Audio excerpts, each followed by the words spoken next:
Hello, welcome to HangarReady. It's a fun night in September, and I've had a crazy frazzled day, but with me tonight are my co-hosts. Jolly, how are you doing this evening? Doing good. Just so you guys know, the mustache had to come off because I had to put a uniform back on. It'll return. Well, and we're still waiting on the pictures of you back in uniform. Gonna happen, buddy. Oh, come on. You can't tease us with it. You had to cut But you the don't have to mustache. shave. You don't have to shave for an ADI uniform. That's not the uniform he's talking about. Turing, how is your weekend going? Oh, it's doing well, and I'm still not bald. So yes, you're right. You and me both. Okay, Nomidius, how are you? You're back from DragonCon. Yeah, that was a lot of fun, and I'm bald. And sorry, Turin, we can't all be perfect. I know we can't all be perfect. You guys are putting a lot of pressure on me. A lot of pressure. I think he's suggesting you and I should get bald, not the other way around there, Turing. Josh, how are you doing this evening? I'm fantastic, and I'm really excited that for the third time this year, we've had one small splash for a billionaire.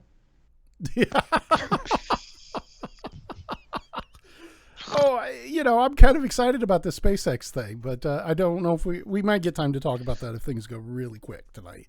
And finally, last but not least, is Sohawk, whose name's wrong on the single person screen. Yeah, I'm not Chapcap. It's right on the 6-pack. It's just not right on this one. I'm sure she's going to go in there and change that real quick. That's all right, Saul. Same hairstyle, so you're okay. Yeah, I have a little bit more of a beard than he does. Indeed. Yeah. So, and hopefully she's not broadcasting out to the world when she talks right now. I don't think she is. But she's going to go ahead and fix that, and we can't go back to one screen without calling you Shopcap for the rest of the night. What? Just get out the models, man. That's all you got to do is get the models. Yeah. I would, but I don't have any. If you guys can't tell, I'm in rare form tonight, without a doubt. Did you miss your nap? I missed my nap, and somebody made me cranky, and it's been drama-rific, and just all the things that you love on a Saturday with a staff meeting, with a Star Citizen staff meeting. Anyhow, okay, moving on to segment number 1. More fun goofiness. Ship Showdown is going on, and I really haven't been paying attention to this until today. Turing, do you mind telling me kind of what's going on here and why this is so hilarious? Well, every year RSI puts out a Ship Showdown. So this is where I guess after the players have put in a lot of their pictures, their fan favorites, things of that nature, they go through and they pick out, was it 16, I think, 16 ships, and they run them through a contest against each other and voting every day. Well, it seems that the little engine that could, the Argo cargo, made it into the Sweet 16 this year, and it has just lit the internet on fire. You would not believe the memes and stuff that have just come out of this contest. And I go back and I blame CIG and Jared, if you're watching in particular. I think he said something that even the Argo could make it into the ship show, and then it was on. So that from there, I think that's what it's done. But as of yesterday, it has made it into the final 4 for it. So we will be getting a skin for the Argo. For everybody who doesn't know this, the Argo is this tiny little ship that you have. I'm sorry, I'm looking over trying to help Joni with production stuff. Jolly, can you describe the Argos for me while I give her a hand? Yeah, the Argo is a great little cargo ship. Bear in mind, there's also the personnel in the cargo version. Right now, in the gameplay, they mean nothing. But, however, when the hulls come into play, we have to haul cargo down from a hull to a station. I do believe they'll be more important. They'll mean something at a point in time. Does the skin really matter? Nah. But I love the fact that we can go ahead and give some little respect to the Argo cargo. Yeah. And when when we have missions that are running around like in a outpost area or a city or something like that, I think the Argo is also going to be very useful. When I'm sitting in my 890, I expect my cargo to be brought up to the deck. You know what I mean? Oh, By what, a gold-plated Argo cargo? Yeah, I mean, that might be the skin. it's got to match. It's got to match my gold armor and the gold rifle and the gold pistol. You know what I mean? Well, you'll get your pizza in the Argo then. so first I gotta off, be honest. Okay, who here voted for the Argo? I did. I For the did. simple reason I wanted to see the underdog win. I didn't Yeah. even know this ship And I showdown was love going reading on. Reddit where they're all pissing and moaning about why are you voting for this damn little useless ship? And it's like, I hope hey, it it's wins. good enough reason to vote for it. Well, I'm going to I- vote for the win. I mean, if it beats the Hercules, there's nothing stopping it. Yeah. The question is Yeah. how far the memes can take it. all I will say is this: it's really simple. Anything that gets the crazies on the Star Citizen Facebook page, all the panties in a wad, is really good laugh material. Let me tell you. All I saw today was posts about, oh my God, the Argo this, the Argo that. So let's talk about the Argo for a second. It's a great little ship, but while we're on the memeness of it, and how, it's silly, it would be really nice if they would add a small quantum drive to that thing. Does anybody disagree that it would be really handy that you could spline at least up, maybe 100 kilometers or something? Yeah, I agree, Jay. You look at the Pisces, it's probably the best little teeny tiny ship that does a really good job. But we also have to consider that RSI is trying to make every ship have a purpose, and that purpose alone, the Argo cargo is moving cargo SCUs from a hull to a station and back. And the Pisces is more of an exploration one, but yeah, it'd be nice if it had the ability to. It doesn't need to go across star systems, just something so that you can get in and out a little easier. And the other thing about it is they need to chop about 6 inches off the top of it somehow so that it fits in the cargo bay or in the flight bay of a Carrack. I mean, think about how cool, how great the Carrack would be as a marine drop ship, command ship kind of thing if you could put a Argo personnel in there and fly it down with 10 or 12 Marines in the back. I'd buy it if it had 6.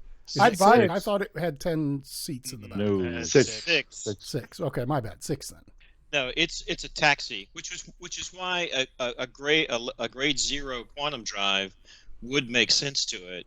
If you're able to do that, you could use it as a personnel runner around, say, ArcCorp or Microtech or something of that nature. I mean, it would be fantastic.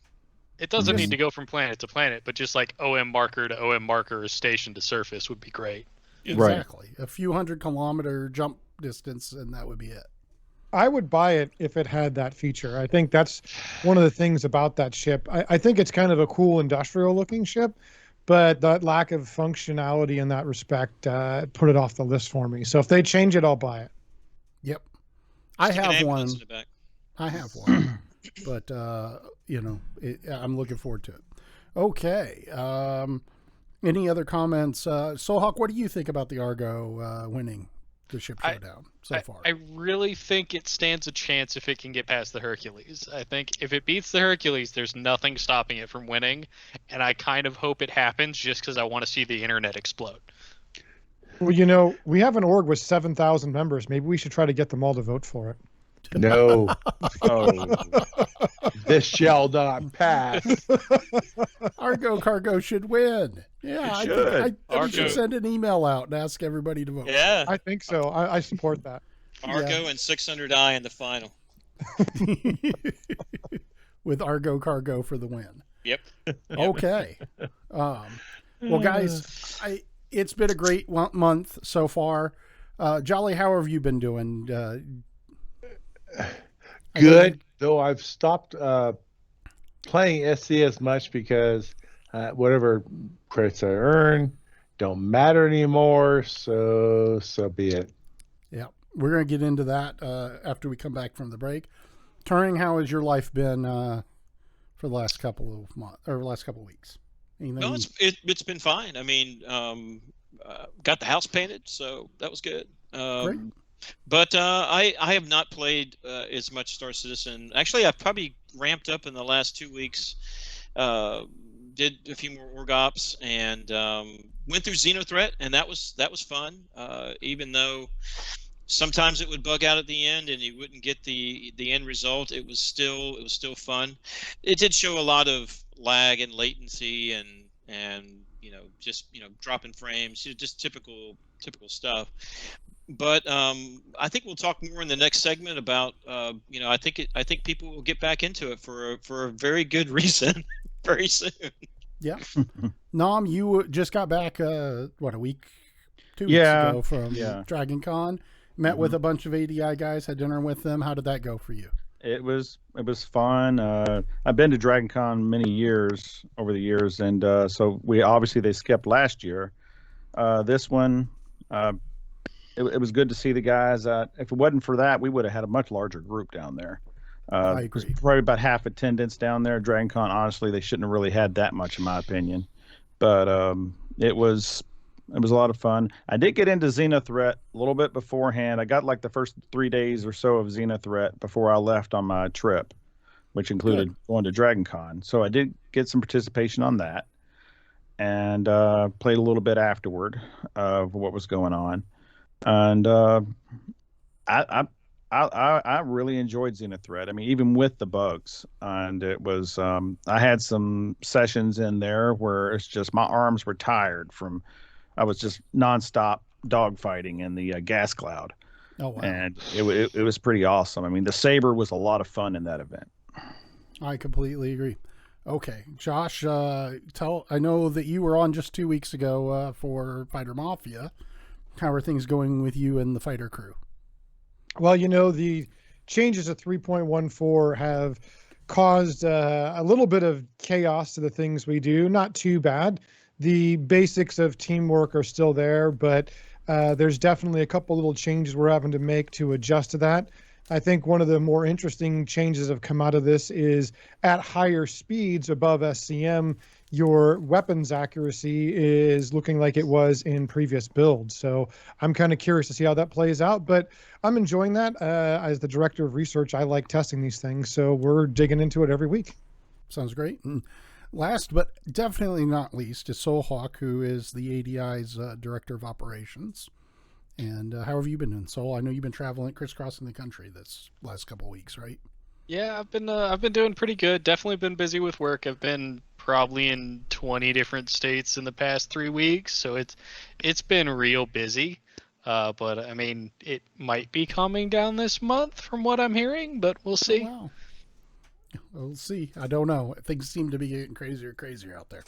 Okay, guys, sorry that we had to vamp there just a little bit, but we're going into our first break. We're just testing scheduling of stuff, getting ready for Citizencon, which is one of the things that we're going to talk about, our coverage of Citizencon. So we'll be back in about 3 minutes right after the break, and we'll be talking about 3.15 and what's going to be in it.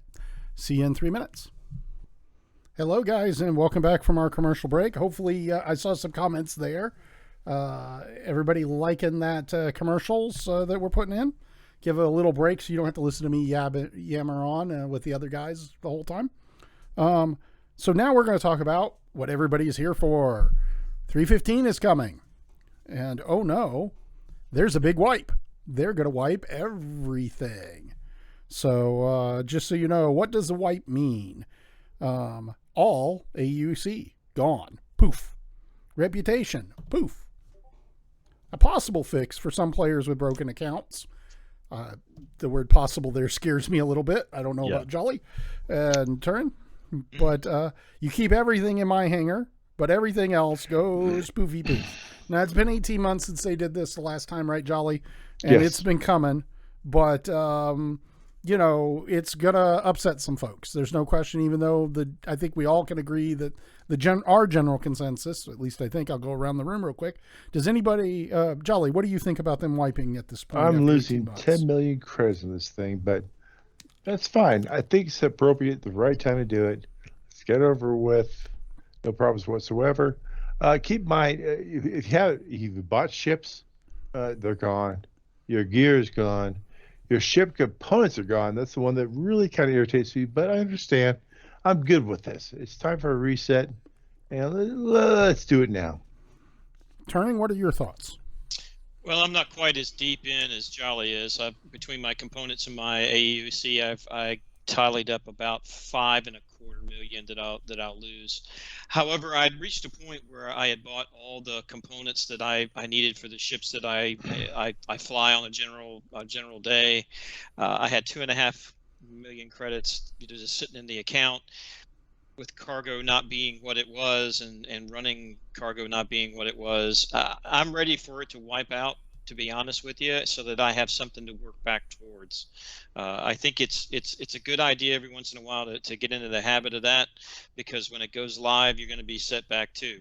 Now, you don't lose everything. If you bought everything you bought with real money, you'll get back, Of course. including some of the UEC that you may have, because if you didn't know it or not, you can buy UEC on the website as well. I think you either get 25,000 or whatever it is in your account.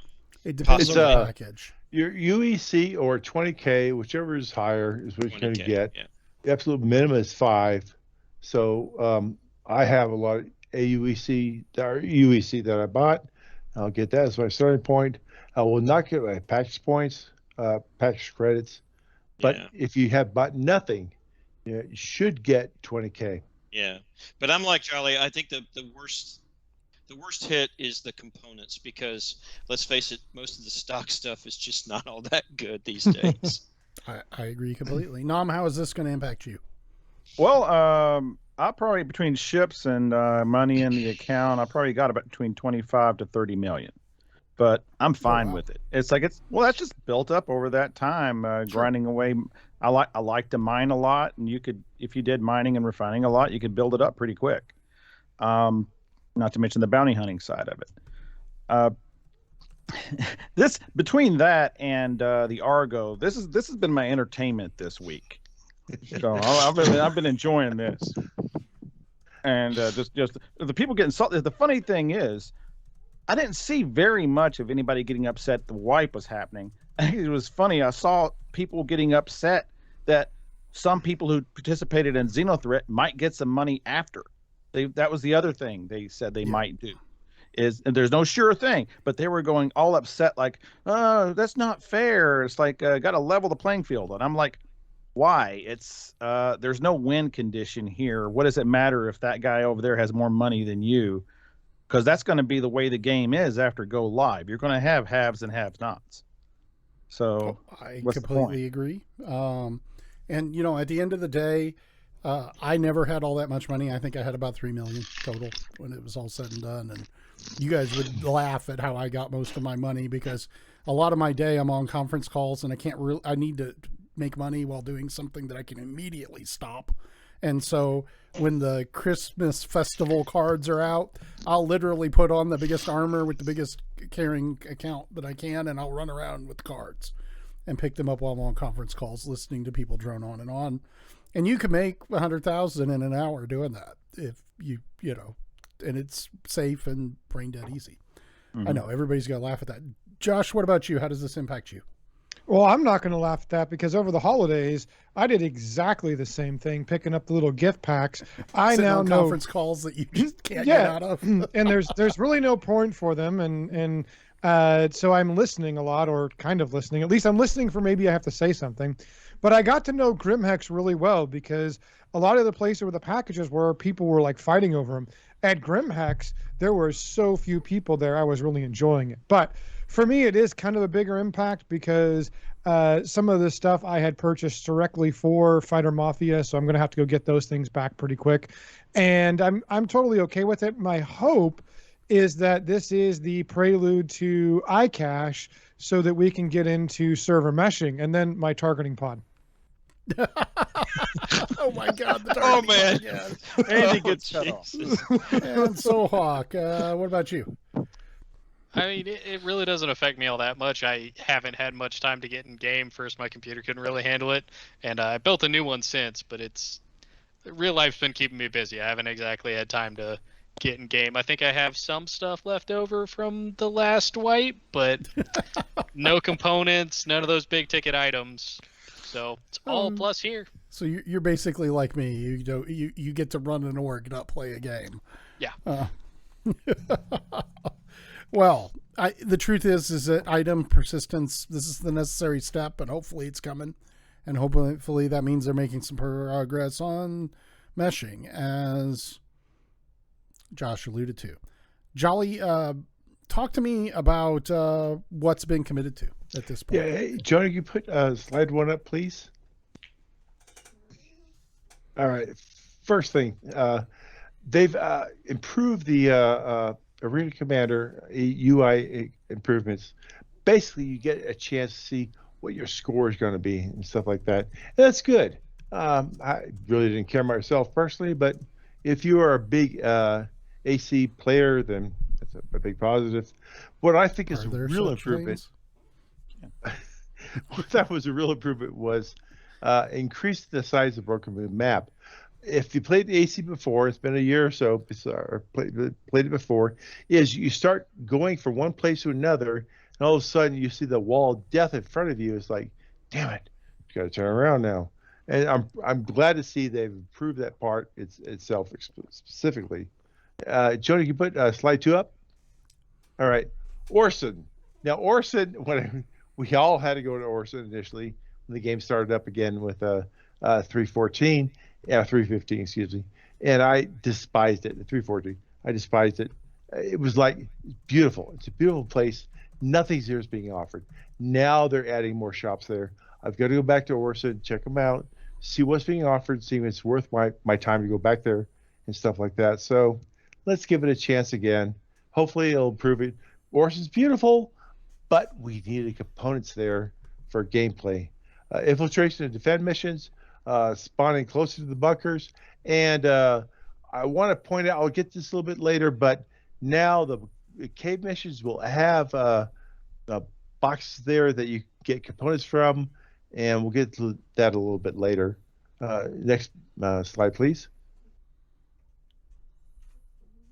Hold on, she's finding it. No more bag of holding. All right.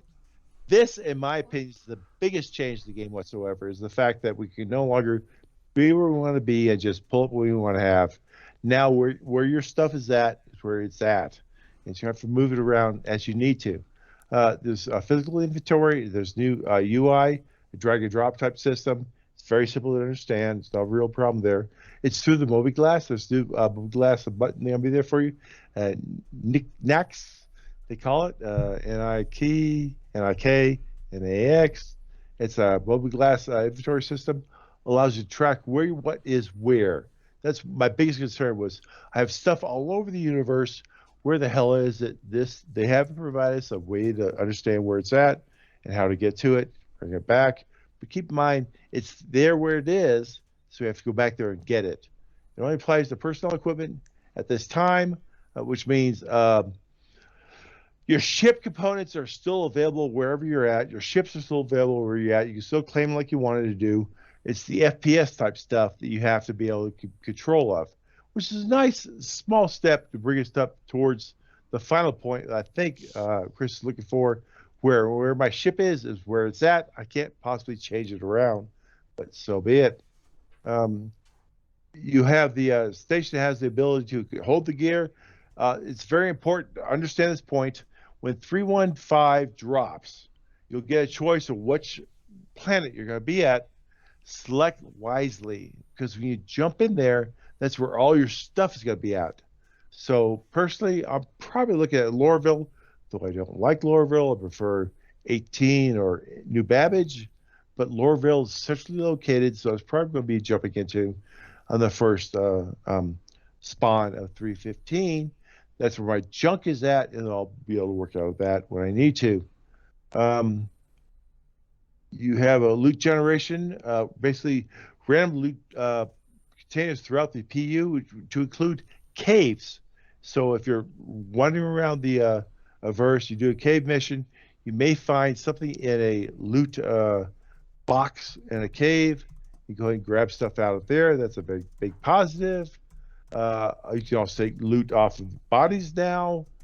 Keep in mind you have to control what you can carry versus what's available in the dead body. So something to consider.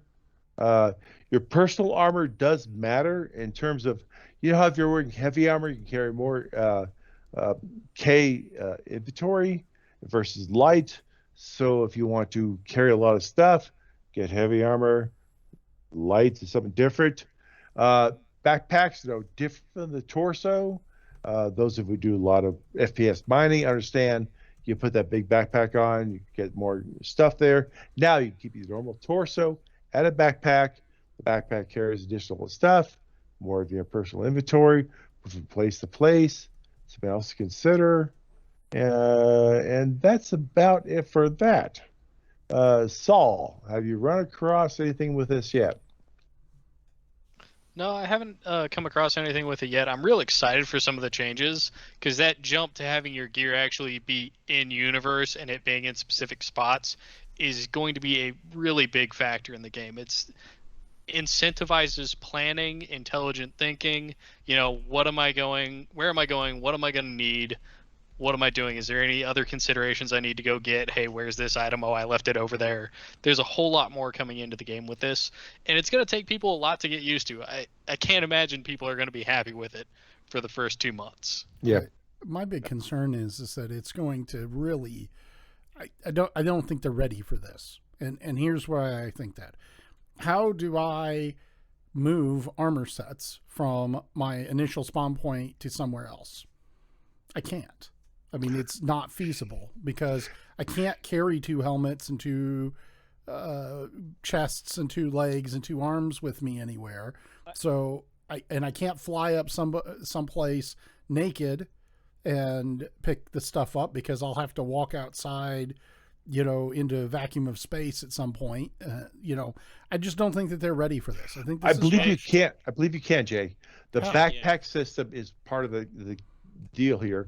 Plus, ships have storage areas that we haven't used yet in the game. But not for armor. I can go there and put stuff into that ship area. More than how we've had the weapons racks. Sure, which sure. Sometimes do work, sometimes don't. Now, they more rarely work. Storage areas on a ship, they put this stuff into a ship and carry it out to where you want to go. Jay, it's almost like a Diablo type, inventory system where you drag over into a box. No, I understand.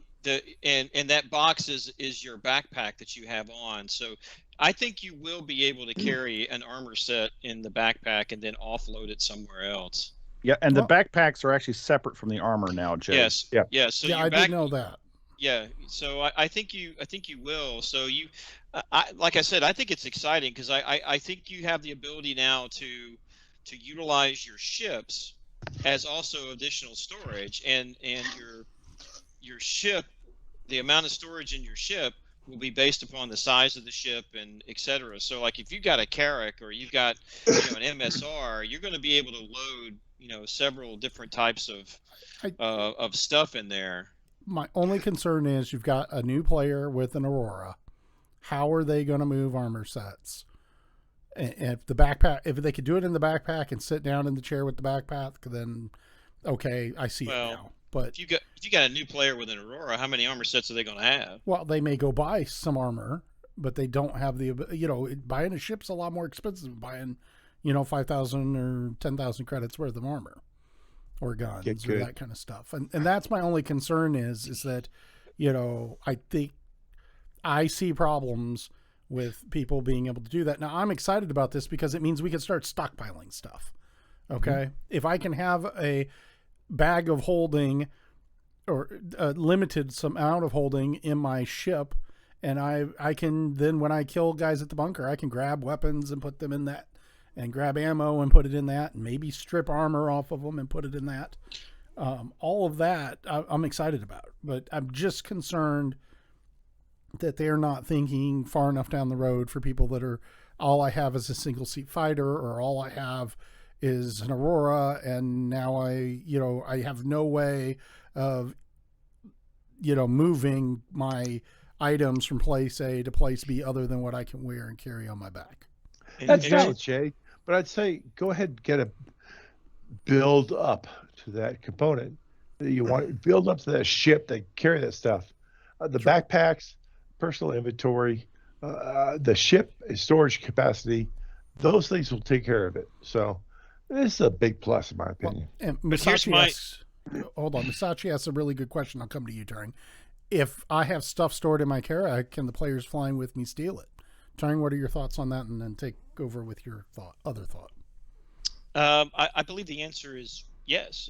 Well, I don't know. It's unknown. I'll just say it's unknown right now. Is if somebody else is on the ship, can they access your inventory? And I believe it's. I don't believe so at this first iteration, because you're not physically storing it in a box.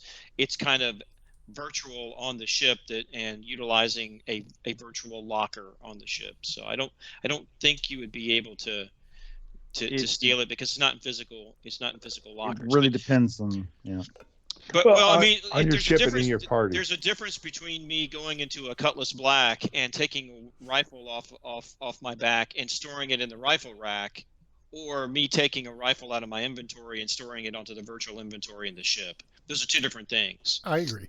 The one that's on the rack, yeah, you got it, because it's physically there and present in the game. But the virtual ones at this moment, no.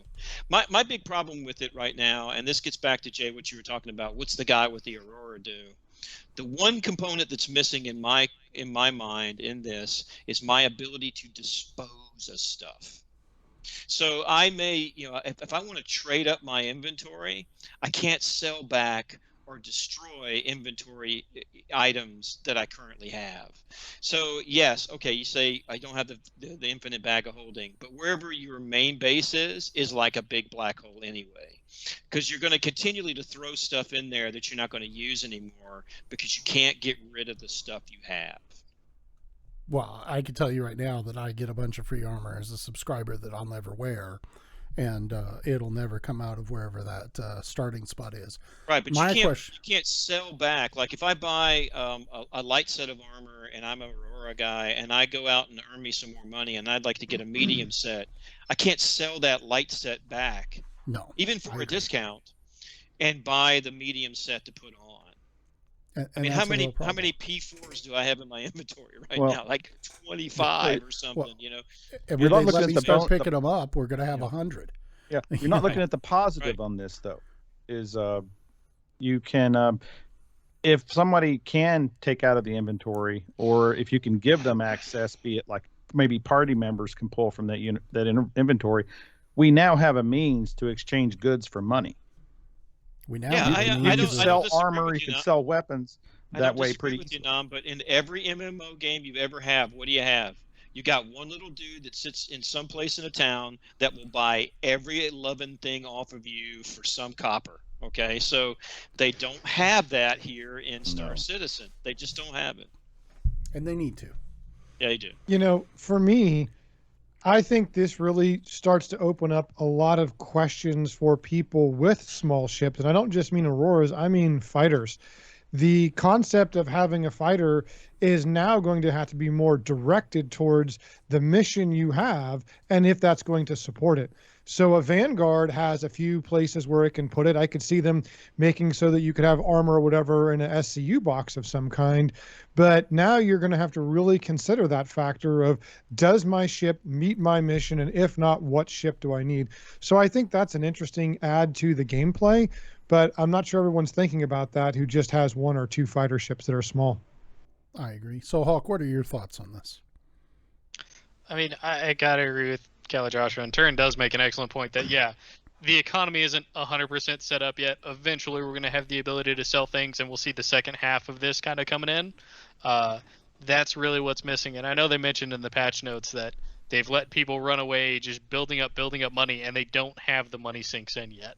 So I think they're waiting to implement some more money sinks before they just give us the availability to say, hey, you can sell stuff for half of what you bought it for. Just a real easy sell mechanism. They want money sinks in before they give us more ways to generate absurd amounts of money. I get what you're saying. I'm going to say this and then shoot it over to Nom.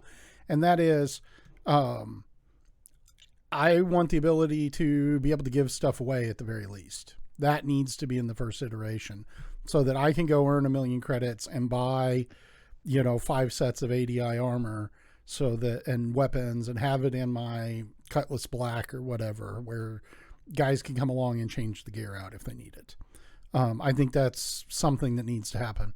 But I can also tell you that ADI missions from here on out, if we've got this, I can tell you that there's going to be a standing order. Every time we do a bunker buster, you clear all the weapons off the floor. We do a site exploitation every time, so that we always have plenty of free weapons for guys to use. Because you could drop a rifle on the ground and let somebody pick it up. You could drop mags to them already and let them pick it up. So guerrilla warfare. Well, no, just the ability to arm people. I mean, no, I know. The free guns, we might as well pick them up. Yep. Gently used rifles, only dropped once. Yes, exactly. Now, Wipe what are the your blood thoughts? off. Yeah, wipe the blood off, and I know it's like you think they're not ready for this, but at some point you just gotta throw it in there and see what breaks. Unfortunately, it's like get this first iteration in there. You look at this and you understand why they had to wipe, because there was so much legacy leftover stuff people had. Trying to sort that out was going to be a mess. All sorts of junk we had, and which just would have been, more stuff for them to keep track of for no real reason. So I think it's a necessary step, and it's just there's nothing bad about it in my opinion. Well, the devil's going to be in the details, and we're just going to have to see. Jolly, circling back to you to close this. Yeah, I'm happy with this change. Time for a wipe. I'm good with that. I'll live with the results. Like I said, I'm losing 10 million credits. I know people are losing 40 million or more, so be it. But let's restart the game and try it out. Yep, I'm excited about it. So, Nam, talk to us about the new medical system. Well, we got a few slides. Joni, can you put up slide 4? Already okay. Okay. We have first off tech healing tier 0. This is basically putting in the steps so that we, instead of right now in 3.14, you usually, if you take damage and you don't heal yourself, you bleed out and die. There is no in between step. In the future, there'll be a down state, and that's all part of this and has to do with how you spawn back, and having to do with spawning differently. We'll get into that a little later. NPC Healing, this is the first iteration of Buddy Aid, basically allowing us to heal players and NPCs. Maybe that is an indication that we will be able to heal NPCs as part of a mission.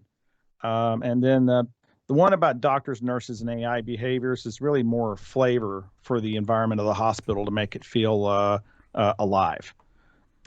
It's kind of, think of it like a bartender. It doesn't really matter much as far as the gameplay. No, the bartenders are a waste of time, in my opinion. Yeah. So this is kind of an extension of that kind of mechanic. On slide 5, that we got two tools are going to be giving us in 3.15. One is a dedicated hand tool for medics to use, called the Cure Life Medical Tool. They haven't really explained what its limits are, what it is going to be able to do or not do, as opposed to putting somebody in a bed. And the Gray Cat has an attachment to go into it, just like we already have the mining tool, the laser cutter, and the scan and the tractor beam. So we'll have those to mess with. There were some things that were cut from 3.15. Well, let's talk about the healing tools here real quick a little bit. Okay. Yeah. I'm Turing, this really impacts your area of the world, and you're going to now have to start to specialize some of your Marines. How do you think this impacts you? I think it accelerates our build for our combat medic program, moves it up probably quicker than we were looking at in our original roadmap for development. One thing that they're also putting in is, you will, in addition to the old medical pen, the red one that you have, there's going to be various different types of drug pens, for lack of a better term, that will help you. Like if you get a head injury, you might begin to lose sight, or some other injuries might make your weapon sway because you can't hold it because your arms are weak. You'll have the ability to have these medical pens that will counteract that effect for a short period of time. So it's going to make it. It's going to make our marine play begin to look to see exactly what your loadout is, and especially if they bring the fact that either this cure weapon, this cure life, this hand tool that you have, or if you'll be able to use your own medical pens to save your buddy, then we're definitely going to be looking at making sure that we spread the healing load across the four-person fire team or 8-person or 9-person squad that we're going to have. Yeah, definitely. It's definitely going to be necessary. So, Hawk, how does that impact you over in operations as well? This first round of medical devices coming in. I mean, it complicates things, but in a good way. Before it used to be, medical will just have a Cutlass Red, it'll respawn people, cool, no problem. Now, sort of like with the inventory, people have to think more, they have to repair more, and that adds an extra layer of complication, but I'm not convinced that's a bad thing. In fact, I think that's a good thing. Anytime you can get the players thinking more and engaging more and seeing that thinking and planning play out and succeed, I mean, that's good. That's positive reinforcement on the players. That's what people keep coming back for. They want to feel good about the choices they made and see what they put in come out as a success. Yeah, I completely agree. Josh, I saw your comment that you're going to be getting rid of your Cutlass Red. Why is that? Well, to me, the Cutlass Red's big value was that if you were going to do some kind of FPS, and with some of the features in game where you could have issues on missions, you could respawn to it. I guess maybe depending if there's certain medical states, we'll have to see. But I think what I would end up doing is upgrading to an Apollo or something else, because I just don't see the value of that particular ship in my personal fleet if it doesn't have that capability. Yeah, I completely agree. Nam, I'm sorry I stole it away from you there, and I'm skipping over Jolly, but I'll hand it back to you. I just wanted to talk about just how those tools were going to impact us moving forward. And I know you want to talk about what's tentative, and I kind of cut you off on the tentative for 315. No, that's good. We need to talk about that a little bit. I will have more details on the medical mechanics in a little bit. Yes. Now, they got tentative, just to be clear, committed is we're pretty much 99% certain that's going to be in 315. Tentative, there's a good chance most of this stuff will be in, but they're not committing to it yet. First off, none of the hospitals or clinics have been committed yet, but I think it's highly unlikely they're going to implement all the medical mechanics they're talking about without having the hospitals there for us to respawn in. So I think that's probably a sure thing. Shops and patrons. This is a slide.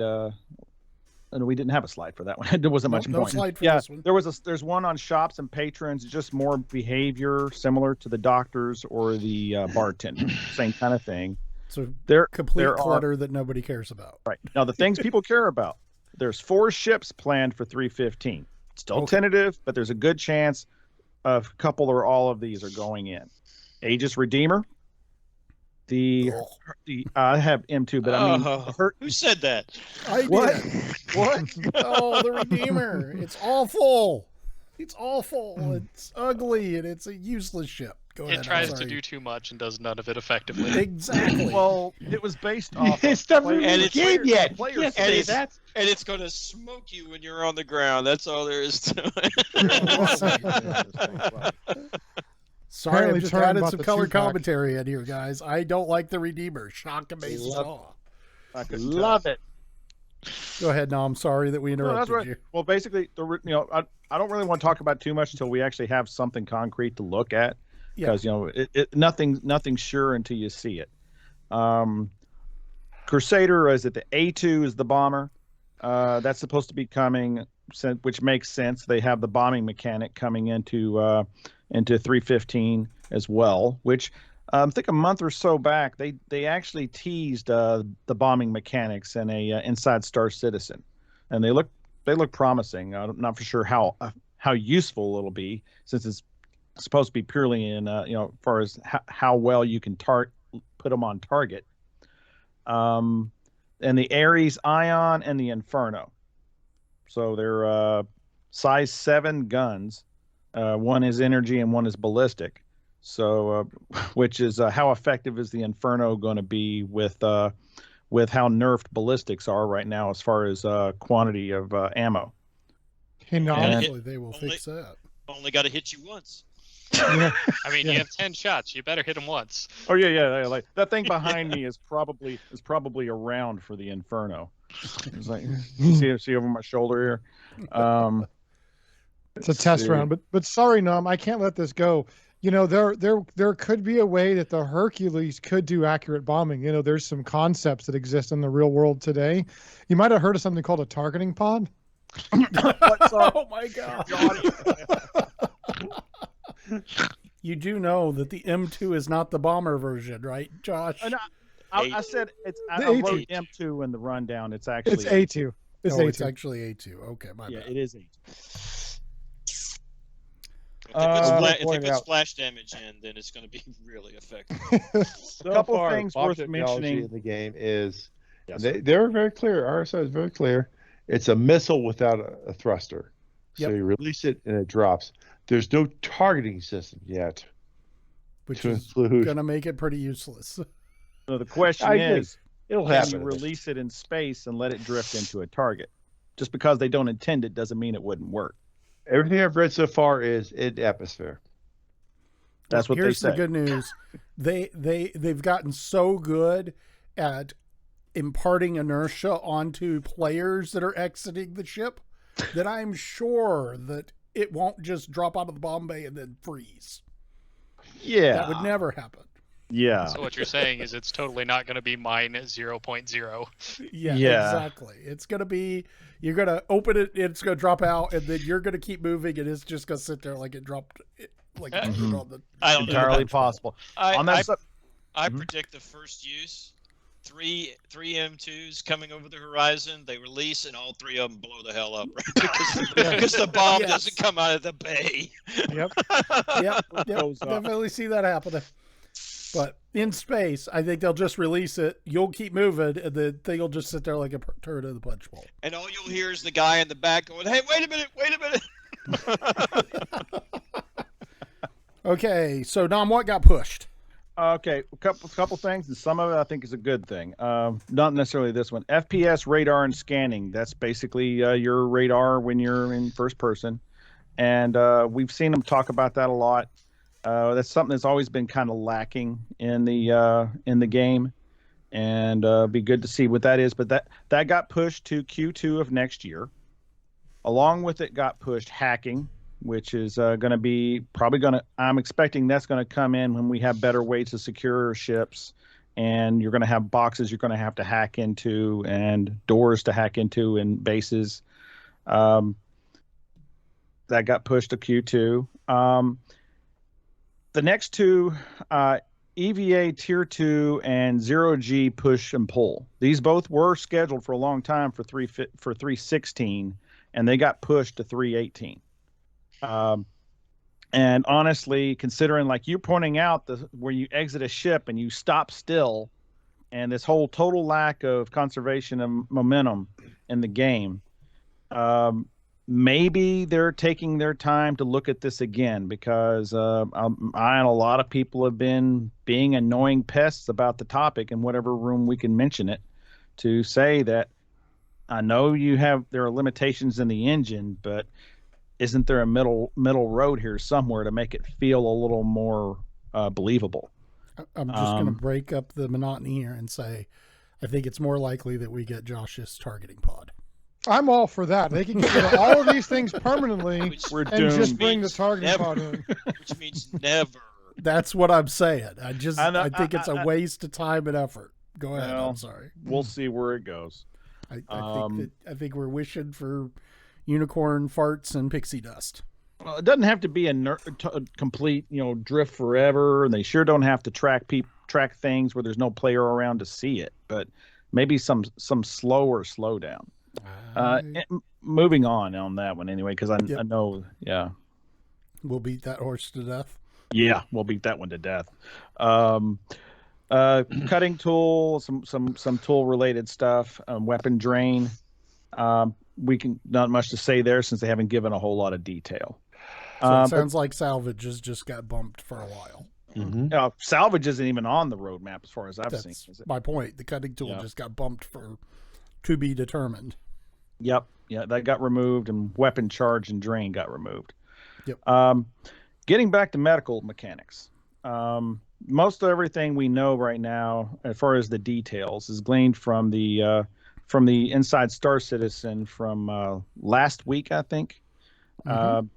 And where they said before where you would normally die, now you're going to be in a down state where, depending on your injury, maybe you have to have somebody come along, and when you recover, you might still have an injury, and you're going to have to go to either a med bed in a ship or back to a hospital, depending on the severity, to get it repaired. On top of that, we're used. Well, sorry. Let's talk about that for just a second. So, Hawk, that seems like that, from an operations perspective, is going to have some massive implications for large org operations, doesn't it? Oh yeah, definitely. Anytime you're looking at, damage staying on ships, on equipment, and it having to get repaired, and that's huge. That feeds into a giant mechanic of, okay, how do we catalog it? How do we decide if we want to repair it? Spend that time, that resources doing that, or if we just scrap it out and buy a whole new piece. There's a whole lot that goes into that, and there's really a lot to break down in that, and how the valuation goes, what the damage is, how hard it is to repair. There's a lot of unknowns in there that really kind of prevent getting too deep into it right now, at least. Yeah, but I don't think we're talking about that.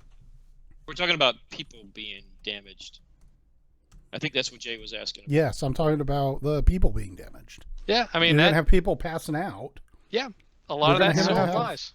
Yeah, we're gonna have to have medical teams on hand to take care of them. As opposed to everyone being a fighter, now you're gonna have people that can recover those folks. So it's gonna add requirements to personnel and equipment. You just have to build in a medical plan now. That's the big thing. Yeah, I'm pretty sure ISC pointed out one thing that comes into play here is if you're playing the game and you die, you don't go back. Right now, if I pop by Pearl 1, check in, say, hey, I'm here, go ahead and land, say thank you, then I leave, I die, I pop up Pearl 1. Now, I'm pretty sure ISC said if I die, I return back to my initial starting point, my home port.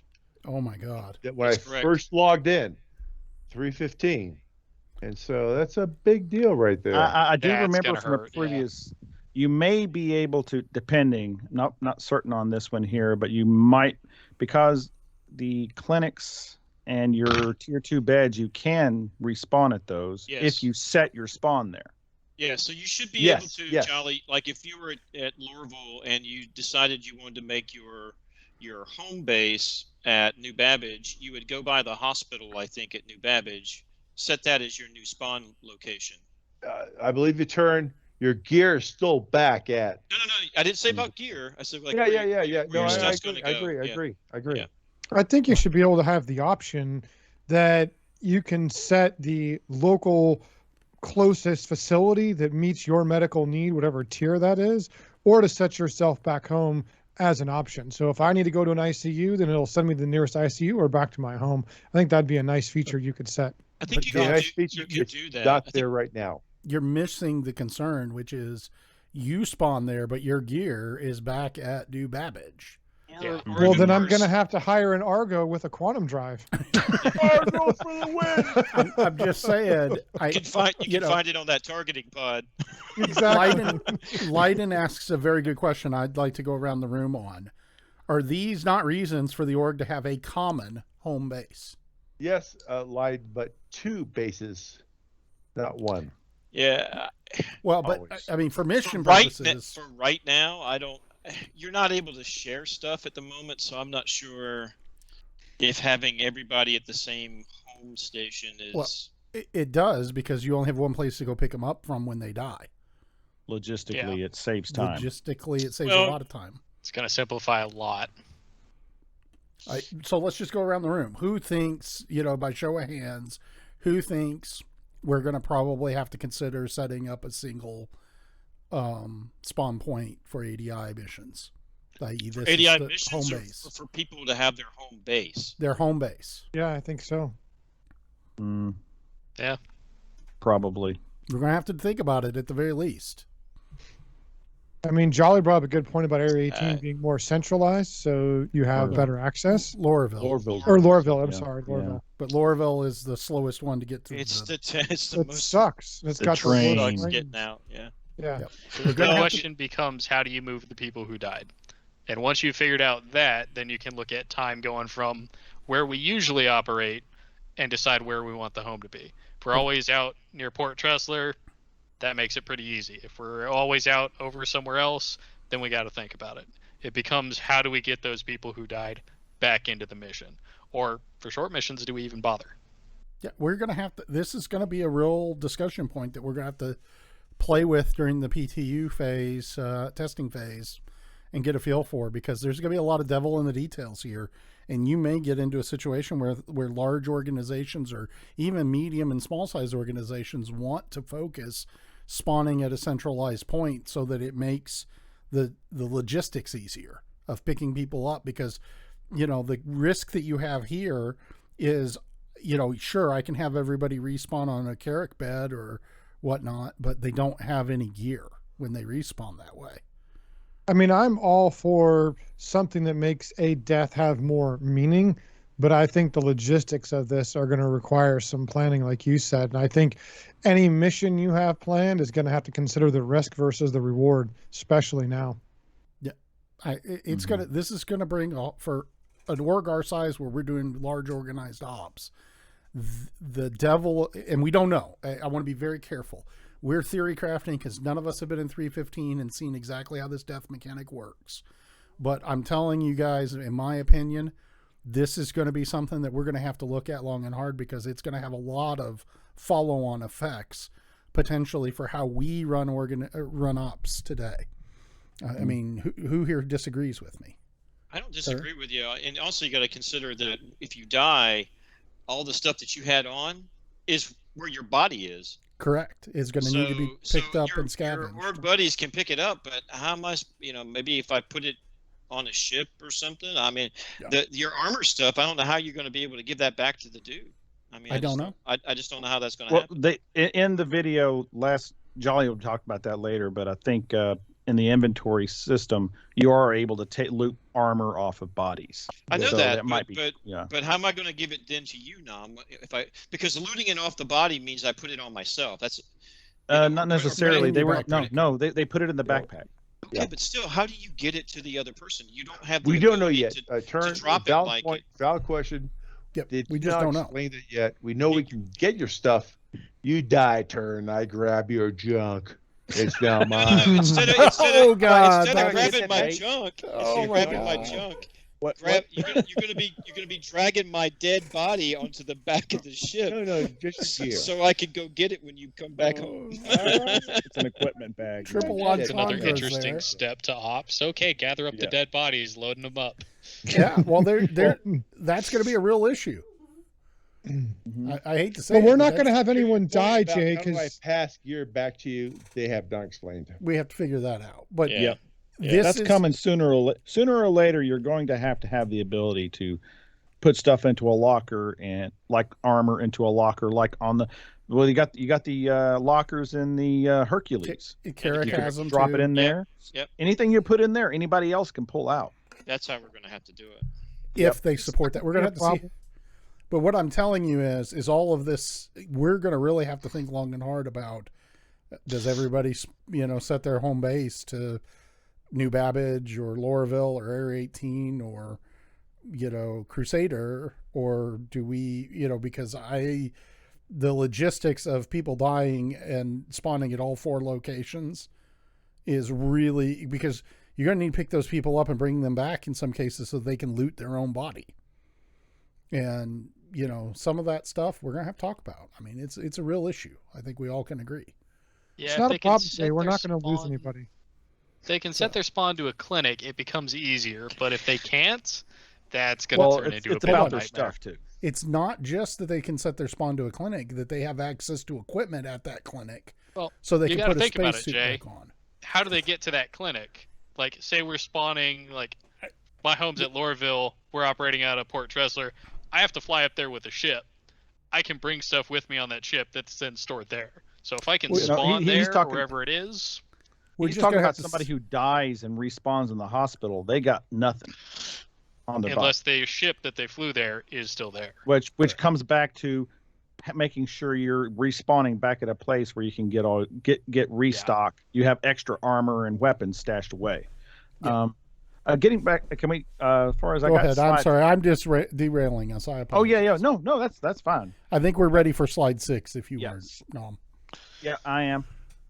So basically, they did give us a bit of information about the med pins. What we're always used to, the med pins are basically a cure-all right now. Stab in your leg, and if they work, that's been a problem. Sometimes they just don't work. They heal you, you move on, you're done. Now they don't heal anything. They mask symptoms. And here was the most information we have. You got, one that relieves is basically adrenaline, fatigue, and concussions. One's for muscle weakness and respiratory damage. Another, and then and like a lot of games, like I think Fallout has this, where you take too many drugs and you get addicted or whatever. So you got a detox pins if you've had too many.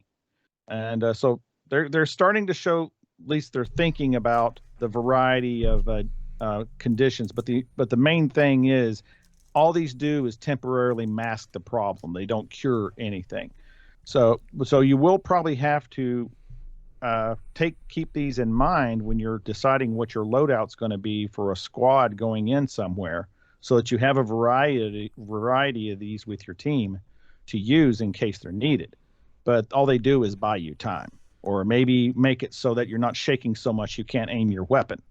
It's just so that you can get out of there. But then you're still going to have to visit the clinic or the med bed on the ship to take care of the problem.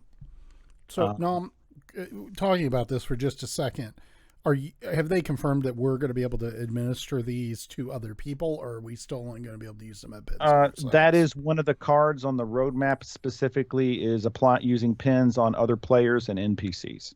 Well, that would be a huge benefit. That way you can have a medical guy with a backpack and all the different pins and knows what they're used for. Because we also got the hand tools, which are obviously intended to use on other people too. So. Yep. There's some abuse that can happen with that, though. If you've got a pin specifically designed to stop people from ODing, there's nothing stopping the trolls from running around with a bunch of pins and just ODing people. You're going to see people ram ships off pads. This is going to be the new thing. You have to get some armor that's like needle proof. So okay, let's keep going. Okay. Well, just details on that is excess and that drug level. If you don't take care of that if you don't detoxify with the pen, or there is a decay level to the drug level, it can over time wear off. If you reach 100%, you go into a down state, and somebody has to come take care of you. It's basically like you're about and get back to that. They've spelled out 3 different tiers. Tier 3, which is what's going to be the Cuddy Red. It's no longer going to be a respawn point, and it can take care of minor injuries only. Tier 2, which is what we see on the Carrack, the 890 jump, and what should be the Rest Stop and Grimhex clinics, can take care of minor and moderate. And then your hospitals, which to my knowledge there's only going to be 4 in the Stanton system. Those are your tier 1s, and they can heal anything. Yeah, my concern, Gnome, is a middle of nowhere, badly injured. I get it. I get to a hospital. Can I get there in time? That kind of depends on the injury. When you're in a down state, you're going to see a timer counting down. I know what you're saying. They had an example of a timer that was like an hour and a half for you, Yeah. for somebody to come and get It's you. just a matter of your buddies can get there in time, evac you, and get you back to the nearest hospital. But the moment you're in a downstate, they said you will have. It's not going to be like a hardcore survival game where somebody can, lock you into a spot. You can choose immediately to respawn and give up whatever stuff is on you at that time and wake up in your chosen hospital. You will So have the that solo choice. players won't be stuck. They won't Correct. get screwed. No. Well, but they'll lose all their gear. They'll have to go and recover their gear. And that's the question. How do you find it? Are they going to give you a marker to find where it is in the cave? We're going to have to wait and see. Yeah. Yep. That's all good questions. Mm-hmm. Really good So, questions. But they did say you can respawn at tier 2 and tier 3 facilities. So that tells me there has to be an option to go into a clinic and say, I want to respawn at this. And you can still respawn on the tier 2 beds, like a Carrick, unless it's blown up. And if your selected respawn point isn't available because of that, you will respawn at your home of record. Okay. And let's see. And yes, you will leave behind all your gear, but that's the big question: is how do you get it back, and can somebody else pick it up for you? Those are questions we simply do not have at this point. Okay. Yeah, this is going to be a big change. Heaven Stray Light has the question: any word on when geolocation will be added, where you can add your own markers, some planets, etc.? No, I don't think we've heard hide nor hair of that. I would not even on the roadmap right now. Yeah, I wouldn't anticipate seeing that anytime in the next 12 months. So, let's just recap this. The medical gameplay here, as it's currently written, and there's a lot of unknowns. But here's my takeaway, and I kind of want to get takeaways from all of you, and that is, this is a big deal. This is really going to impact Lone Wolf gameplay, and it's going to impact Org gameplay. And I think it really makes the case for going places with buddies and not playing by yourself, so that you have a safety net. Jolly, what are your thoughts? How does this medical got to test it gameplay- out. I'm glad that these things changes. I'm happy for that. I bought I have an Apollo, which is now red because Apollo's not there. Looking forward to it. I definitely want to improve the beds of whatever I have there, but I gotta try it out first. I have concerns. I have great concerns about this ability to help another person who's been injured, whatever. Great concerns about the permadeath, but until I get the chance to play the darn thing, I can't judge it. Well, I agree completely, but I think that there's a lot of things that we're going to have to that could impact gameplay in 3.15 is what I'm saying. Turing, what are your thoughts? I think it's going to be a big game changer to ground combat missions, ground combat tactics, ground combat, just in general. You're not going to be able to go into. I play with a guy who he just loves to run in and shoot everybody. I mean, seriously, and for the most part, he kills everybody, but sometimes he doesn't. So it's going to change the way you look at taking a bunker or really take a look at who's that dude standing over there? I mean, is he really good or not? I think it's going to change that immensely. I have some concerns about the ability, as Jolly said, for us to help one another. It's one thing to always take your buddies with you, and I think that's always a good option for you to do. But they got to be able to do something for you, other than just to drag your corpse back on the back of the Cutlass Black and fly back to the hospital where you respawn. So, and the last point is that it's really going to change what you wear for fighter pilots, and if you're just flying out in ships. You're no longer going to put on that light set of armor. You're no longer going to have that one ADI uniform that you've always worn everywhere you go, because if your ship gets blown up, you don't want to lose it. So it's really going to make you take a look at what you have on and what you're loading out with. It's funny, Turing, you bring up the point about wearing what armor you wear, and Roberts really wanted us to wear like know or civilian were walking around the planets and armor were in a fight. And this change is actually making us want to say, nah, I'm wearing armor all the time whatsoever. So I don't know. The risk of losing it when you're in a fighter and it not giving you much help might be an offset to that. We'll have to wait and see. Devil's in details. Nom. It may, Jolly, it might also mean that you're just going to go in naked with a 9mm and see what happens. Just to not risk anything. Yeah. Take my BVDs, please. Josh, what do you think? How does this impact you over in the research side? Sounds like there's a lot of research coming down your pike. I can see a task coming for the director of research in our group that might have to dig into this. And I'm looking forward to that. It's one of the things I enjoy. So we'll see what happens and what kind of information we can push out to our org mates to give them an advantage.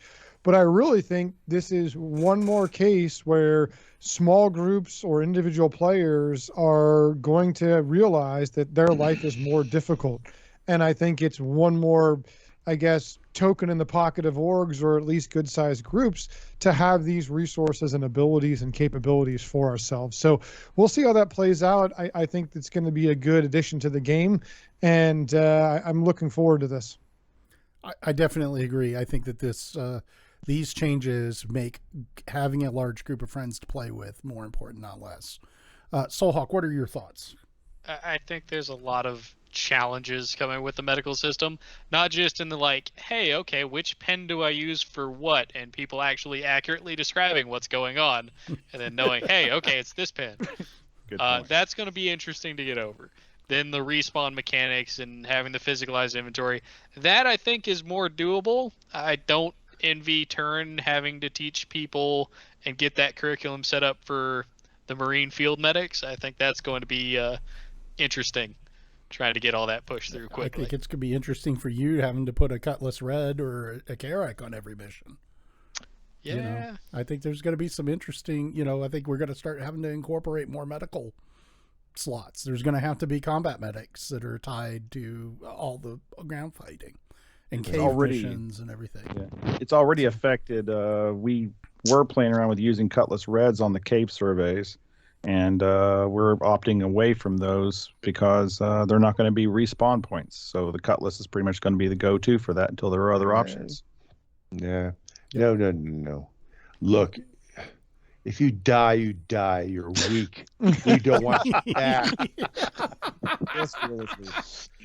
Okay, as Jolly chases off after viewers. Hey, nobody grabs my junk, all right? That's all I got to say. Okay, fair enough. Guys, I think that gives us all of segment 2 there. We're going to come back in about 90 seconds from a commercial break and talk about what we're planning to do for Citizencon 2021. So see you in 3 minutes. Hey guys, welcome back from the commercial. Hopefully you enjoyed seeing some ADI stuff and some Ursa rovers, and I thought I saw a Prowler in there at the end. But, we were all busy yucking it up. I definitely saw a quote from a wild Hendrosa there, and loved it. So thank you very much. What we want to talk about next is what we're planning to do on October 9th for Citizencon. And I'm going to be honest, we don't have all the details yet because CIG hasn't released the schedule yet. But I do want to tell you about the plan that we have, and that is a couple of things. We showed you here, and I'm going to get Hendrosa to put his link in the chat, please, Hendrosa. Hendrosa is going to kick us off. He's kind of the head of our social media and stream team staff shop at this point. And so we're going to kick off a pre-show stream with Hendrosa. And he is going to stream about up until about 2 hours before the show starts, the Citizencon starts, a couple hours before. And he's going to hand it off to us here at HangarReady. We don't have shout out commands, Duma. You're going to actually have to put a URL in the chat. Sorry, that's something we probably should sit down and do between now and Citizencon. I'll add that to my list of to-do items. Let's get a chat bot. We're going to start the pre-show. Excuse me one second. Can you toss it to Jolly for a second? Okay, I'll tell you real quick. Look, the Sorry, idea here is I'm we're going back. to do a pre-show. Hendrosa's going to lead us off. Hendrosa, the most magnificent man, please play your song, and then he'll feed over to us. We're going to do about a 2-hour show before the con actually starts. The problem is we have no idea when the con's going to start yet. My guess, my hope is around 11 Eastern, maybe 11 Central. That way, they get both Americans and Europeans involved in the whole darn thing. And then when that happens, good. We'll go ahead and take off of that. I'm going to assume the con is going to last about 6 hours. That's a pure assumption. After that, we'll come back online for about an hour to discuss what was gone over in the con itself. Hopefully, it'll work out really well. We'll wait and see. We've made some new videos to be shown during our presentation.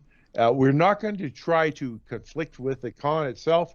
Once RSI starts broadcasting, trust us, all of us are going to be sitting there watching the same thing as you do. We don't want to interrupt with that. And then after that, we're going to try to recap what they said.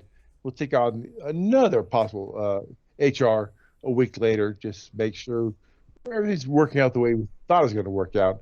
We're kind of hoping there maybe be a new ship coming out. To be honest, I haven't heard anything whatsoever yet. Maybe in the future we might. That's my guess. Josh, what's your guess? Okay. Well, let me jump in there. There's a couple other details I wanted to give out. I apologize. I had to cough there. And I apologize if I cough on air.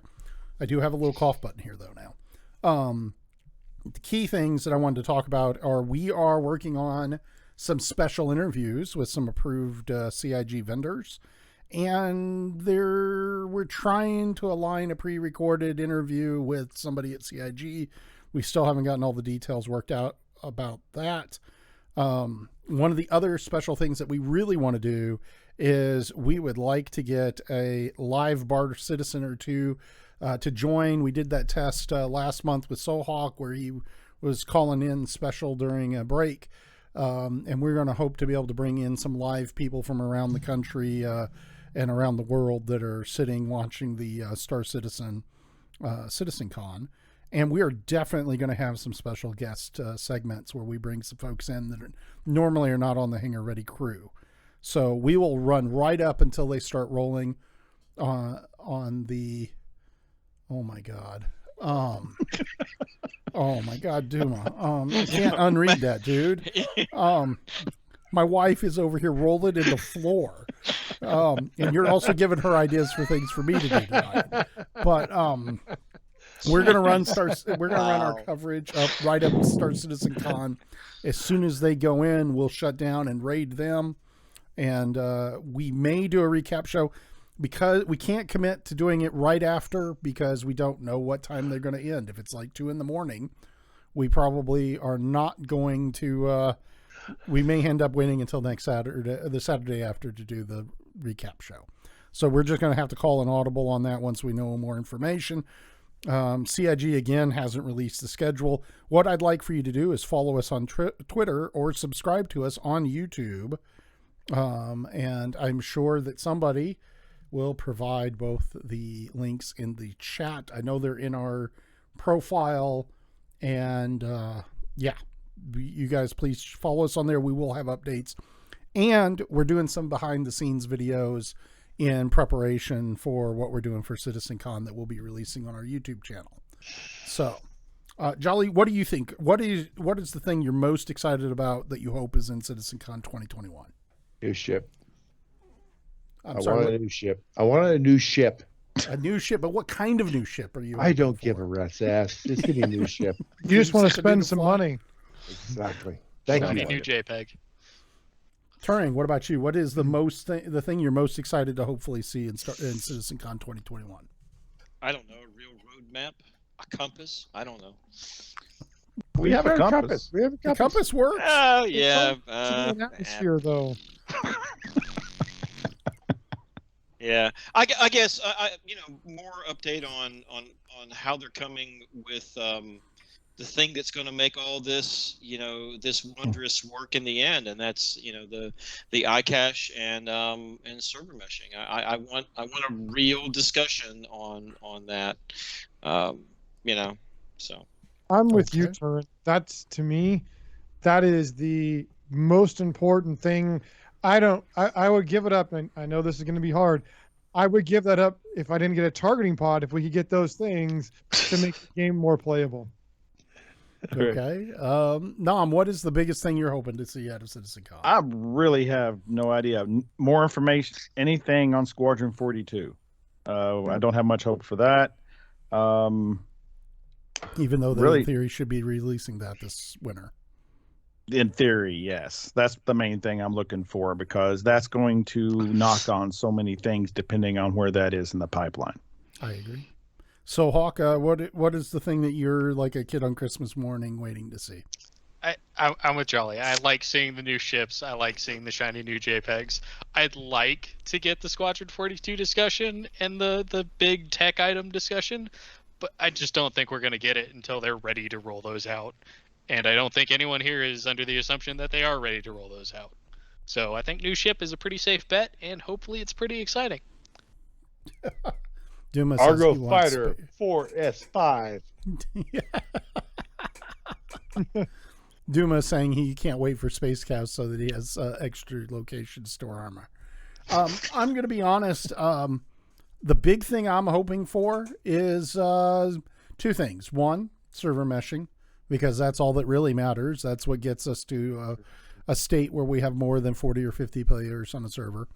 And secondarily to that, something I'm really excited about is I really want to see, a demonstration of the scavenging salvage mechanism.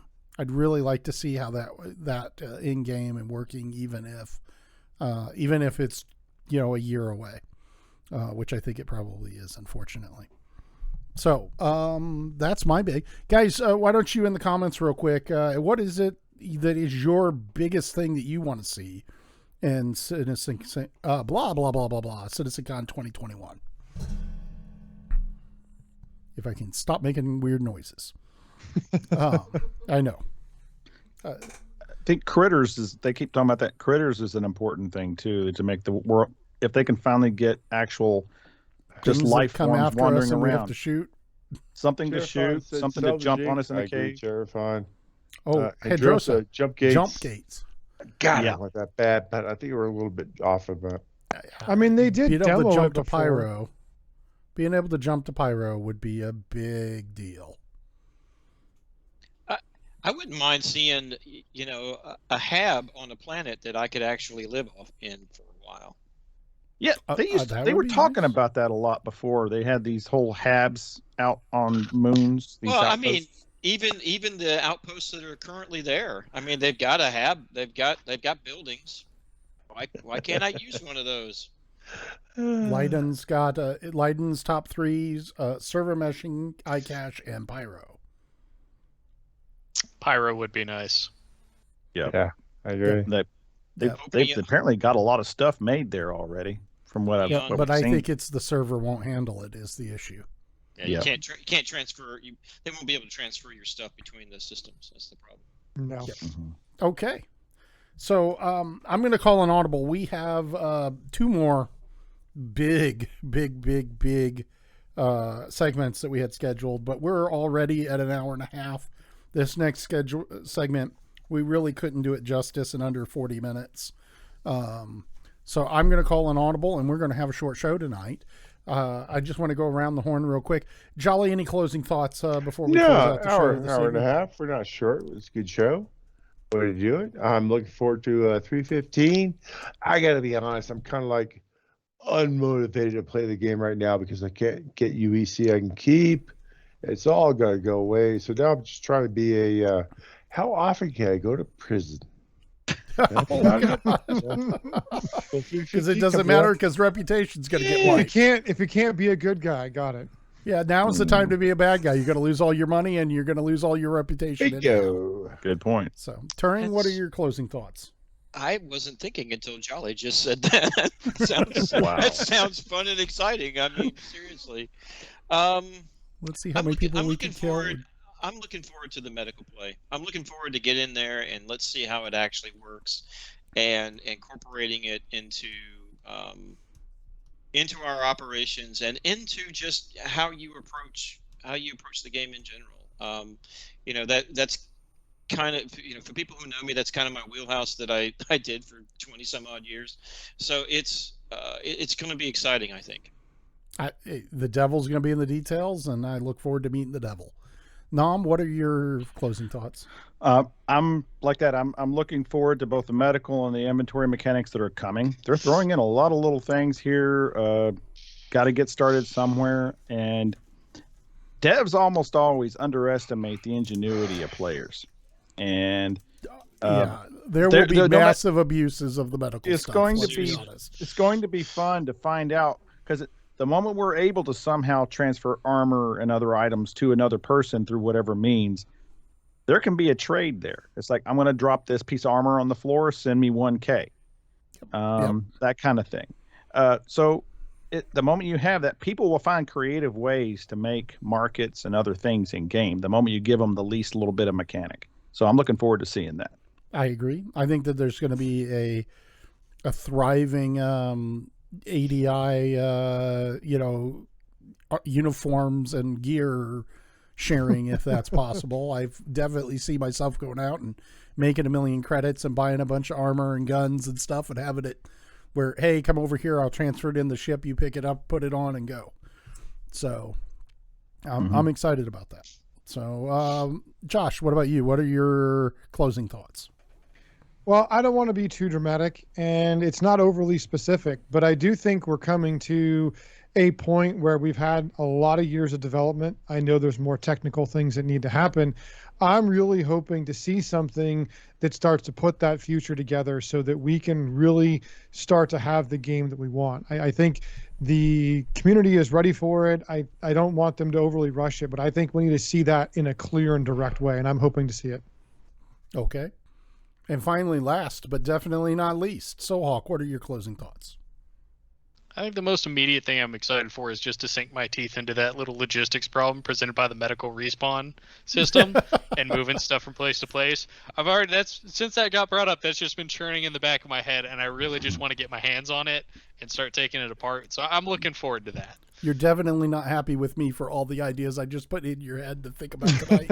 And like the rosters I've told you that are ready now aren't ready because I need to put medical personnel in them. Yes. And it's just like, and what kind of ship, what kind of evac ships are we going to need? And, you know, if somebody gets really hurt and we can't fix them on a red or a Karak, how are we, what's the game plan for getting them back to a real hospital? And where's your casualty collection point? Yeah, where's your casualty collection point? How many people are you going to put on that? I mean, those are real issues for our missions. I mean, we run missions where there's 20, 30, 40 people.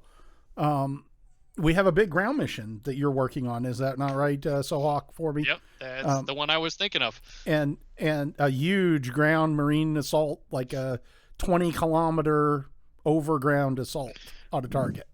They don't have permission to die, Jay. And, well, I understand that, but here's the thing. I know for a fact he doesn't have a single medical asset on that. Yep. On that. Not wrong. And that's all right. It's gonna change. We're just going to contract it all out to private contract services. Oh, yes, because that's going to work real well. but we've got it coming. So, Leonard Wolf. Thank you. Or Leonardo Wolf. I'm sure I'm butchering that name. I'm awful with names. He just popped up here is joining us. I don't know if anybody else saw that. I saw it, but I did. Yes. There we go. Yeah, he definitely just joined. Thank you very much. Really appreciate you following us here. But I'm looking forward to that. I'm looking forward to, my concern is I think that we're going to have to build set up a central location where we strongly encourage our members to spawn from, because I think that it's going to logistically it's going to be necessity, blah blah blah, necessitated by the upcoming patch. Well, with that said, I think it's been a great show tonight. I hope you guys loved it as much as we loved doing it. We will be back here 2 hours before the start of the Citizencon broadcast on October 9th. We don't know what time that is because CIG hasn't bothered to tell us. And we're going to play it by ear. Definitely keep an eye on our social media. We will be releasing some videos. We will be releasing the time. And we will definitely be having more than just the 6 of us. We're going to have a bunch of special guests. It's going to be really cool. Jolly, don't you agree? It's going to be really cool, our coverage. Yeah. Yeah. Yes, I agree. It's time to put Grandpa to bed. Somebody poke Grandpa. Great. Okay. Well, and with that said, we're going to go out to a commercial break, but we're gone. You guys watch these cool videos that we put together for you. And we'll see you in the verse on October 9th, 2 hours before the start of Citizencon.